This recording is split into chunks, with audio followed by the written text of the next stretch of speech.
Olá, amigos nerds, tudo de boa? Professor Luiz Carlos aqui na área do MEdNasa 4.0 online, passando aqui umas dicas da frente B, hein, galera? Já nos preparando para o MEdNasa 5.0 presencial, estamos nessa expectativa desse curso sistemático, né, online e presencial agora em 2022, tá bom?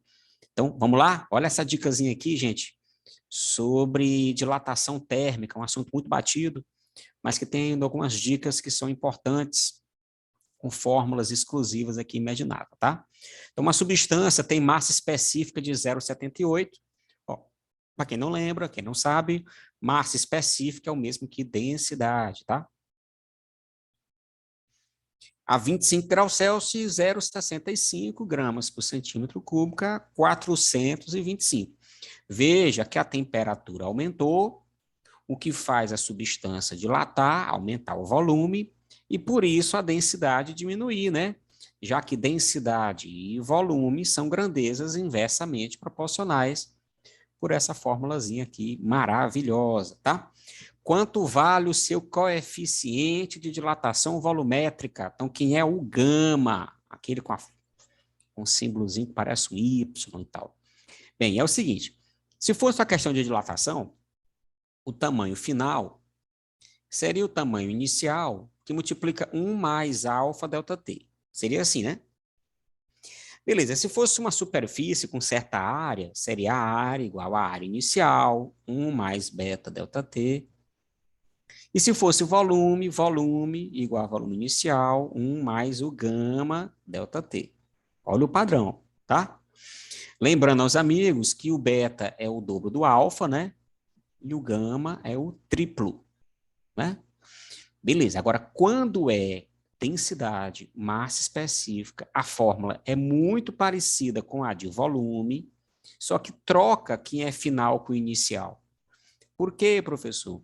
Porque densidade e volume são grandezas inversamente proporcionais. Então fica assim, ó, densidade inicial, densidade final, que multiplica 1 mais gama delta t. Esta é a fórmula que a gente vai usar para destrinchar esse tipo de questão, tá?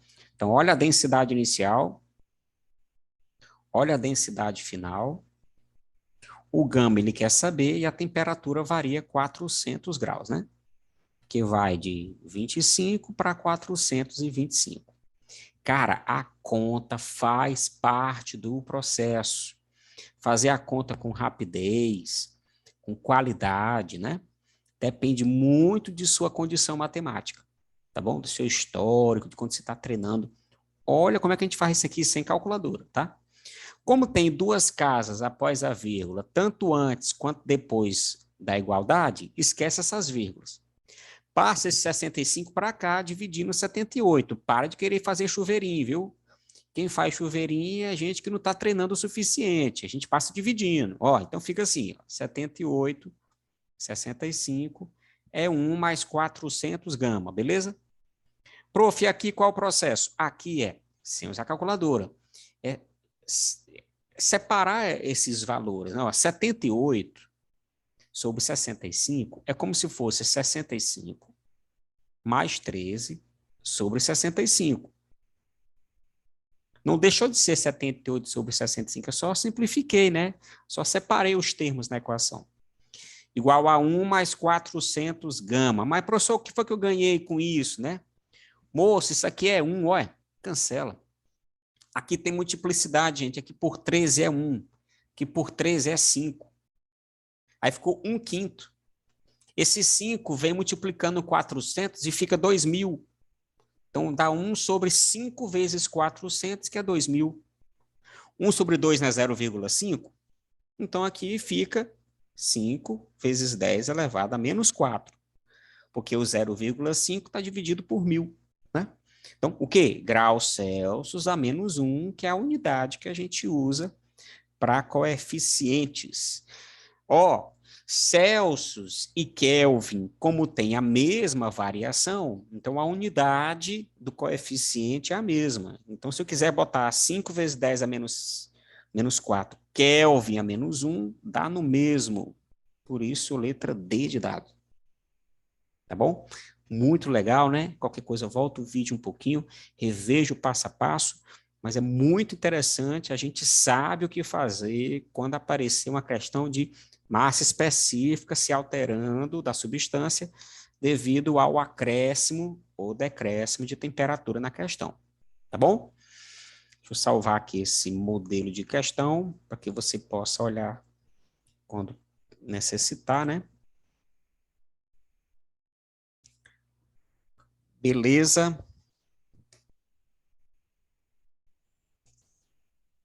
Tá salvo aqui para o amigo. Vamos aqui partir para a próxima. Deu tempo de copiar, né? Vamos para cima. Olha, o nosso próximo modelo de questão aqui é sobre um assunto bastante comum.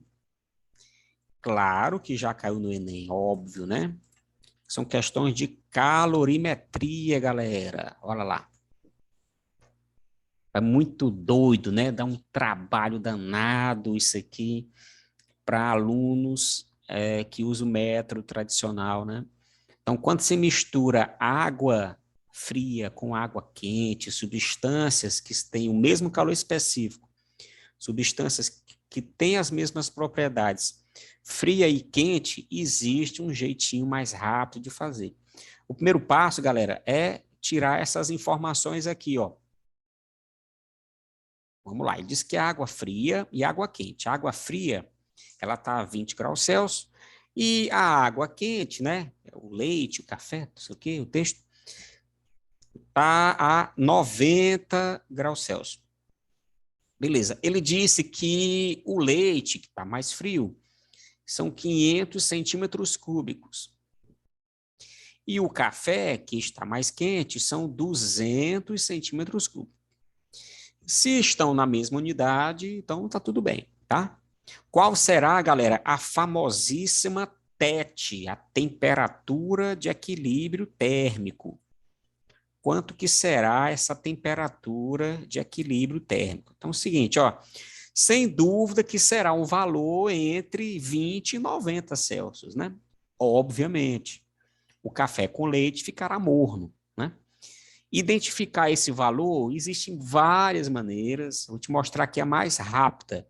O que você faz? Você só multiplica a massa pela temperatura de cada substância. Então, aqui dá 10.000. É só multiplicar, galera. 18.000.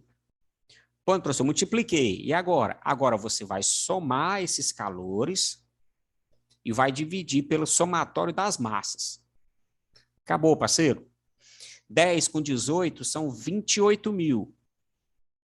E o somatório de massas, ó, 500 com mais 200 são 700. Ó, 2 zeros cancelados aqui, né, ó. 2 zeros cancelados aqui. 280 sobre 7 é 40 graus Celsius. Tá feita a minha questão. Muito massa esse processo, né, pô? É muito legal. Óbvio que vem a demonstração dele no livro. Isso não vem do nada, né? Existe sim um motivo para que a gente possa usar esse método. Ele só não é mais comum, gente, como você está aí caçando na cabeça, os tempos que você fez esse tipo de questão, ele só não é mais comum do que questões que misturam água e gelo, né? Ó, questão que mistura água e gelo, existe, claro, um processo todo especial.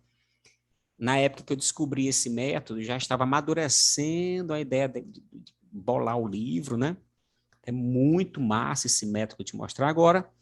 Quando se mistura água e gelo, eu estou aqui na questão 6 da página 60 do nosso livro 4.0 online, tá bom?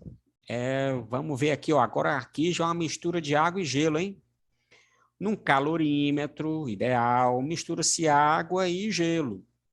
Qual vai ser a temperatura final e qual a massa de gelo que derrete? Bem, qual é a dica então, prof? Ó, separa os dados. Bota aqui água, bota aqui gelo. São 200 gramas de água a 40 graus Celsius. e são 200 gramas de gelo em fusão. O que eu faço, professor, depois disso aqui? Porque eu estou aqui lembrando, prof, que o outro método é bastante demorado, oneroso demais. Como é que é esse aqui? Cara, esse aqui é só você multiplicar a massa pela temperatura da água. 8.000. Chama isso aqui de Q1. É o Q da água. Esse aqui, se você multiplicar, vai dar zero. Então, não, é vezes 80. Evidente que tem um motivo, galera, devido ao calor latente de fusão do gelo, né? Ó, dá 16.000, beleza? 16.000, isso aqui é o Q2. Como você nota, o que a água deveria fornecer para o gelo derreter todo não é o suficiente para o gelo derreter completamente. Por esse motivo, a temperatura de equilíbrio térmico é zero, porque o gelo não derrete todo. Vai ficar ainda um pedaço de gelo a zero. Se ele perguntar qual é a massa que derrete, já que não derreteu todo, é só você pegar o Q1 e dividir por 80. É uma beleza, rapaz. Óbvio que no MED-NASA 4, 5.0 vem mostrando isso, vem demonstrando isso, tá bom? Então, o Q1 é 8.000. E 8.000 sobre 80 são 100 gramas. 100 gramas de gelo derrete. Os outros 100, né, que eram 200, continua gelo. Muito massa esse método, cara. Você consegue fazer as questões na leitura. Você lê, aqui não tem água suficiente ou tem gelo demais, então você já consegue bolar alguma estratégia durante a leitura, tá bom? Deixa eu ver aqui.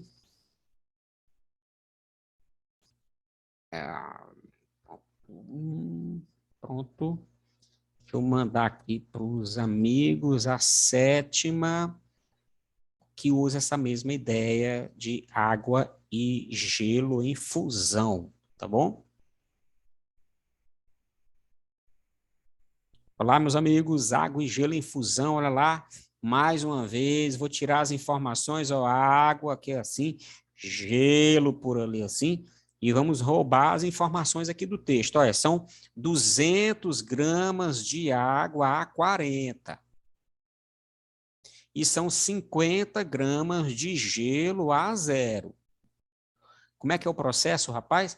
É só multiplicar a massa pela temperatura da água. 8.000 é o Q1.